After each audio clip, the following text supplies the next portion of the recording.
le Real Madrid vient de battre Barcelone 2-1 et après un classico aussi intense, les émotions sont forcément à vif. Aujourd'hui, on va décortiquer l'analyse passionnée d'un supporter pour comprendre ce mélange de joie immense, de frustration et ce que cette victoire signifie vraiment.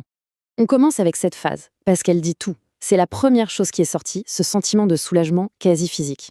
Après un stress décrit comme insurmontable, la victoire, c'est bien plus qu'un score. C'est une bouffée d'oxygène. On sent tout le poids de l'enjeu qui s'envole d'un coup. Et cette respiration, ce soulagement, il n'est pas juste dans la tête. Il se traduit par un chiffre très concret, 5. 5 points.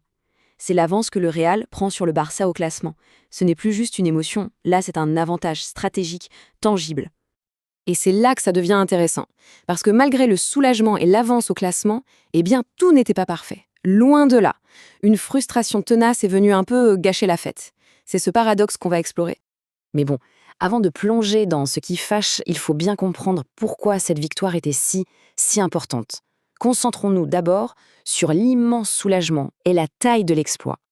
Le contexte était juste énorme. Il fallait gagner le Classico, à domicile. Il fallait creuser cet écart de 5 points, conserver ce statut d'équipe avec une seule défaite, et tout ça juste après un gros match européen. Bref, les enjeux étaient très élevés et la récompense à la hauteur. Et il n'y a pas que le résultat. La manière, en tout cas pendant une bonne partie du match, a vraiment convaincu. Voyons ce qui a si bien marché sur le terrain.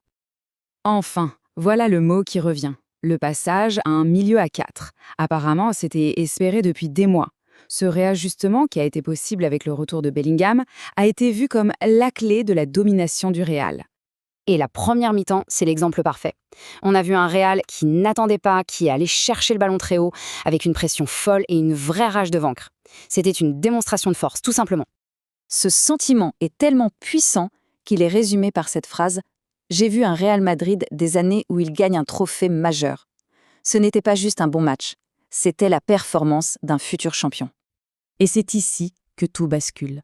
On quitte l'euphorie pour entrer dans une zone d'agacement. Parce que malgré tout ça, il y a un gros sentiment d'inachevé qui reste.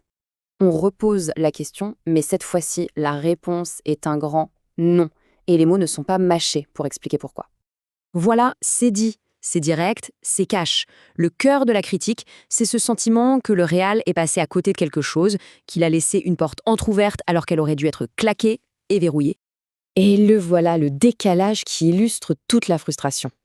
Le score de 2-1, sur le papier, c'est top. Mais dans le ressenti, ça aurait dû être 4-1, sans discussion. C'est ce manque de réalisme, cette impression que le Barça, lui, n'aurait pas fait de cadeau qui est exaspérant. Le scénario est presque cruel en fait. Le Real fait tout le travail, domine son sujet et obtient l'occasion en or de tuer le match, avec un penalty. Et en le ratant, ce n'est pas juste un but qui est manqué, c'est de l'espoir qui est redonné à un adversaire qui devait être KO. Une erreur jugée pas sérieuse à ce niveau de compétition. L'inquiétude donc, elle va plus loin que ce match. C'est cette tendance à laisser les adversaires en vie qui est perçue comme une très mauvaise habitude. Une habitude qui, un jour, pourrait coûter vraiment très très cher. Allez, passons maintenant aux joueurs, parce que même dans un match frustrant, il y a eu de très belles performances individuelles qui méritent d'être mises en avant. Au niveau individuel, plusieurs joueurs sortent du lot. Bellingham, évidemment, a été monstrueux, un vrai patron.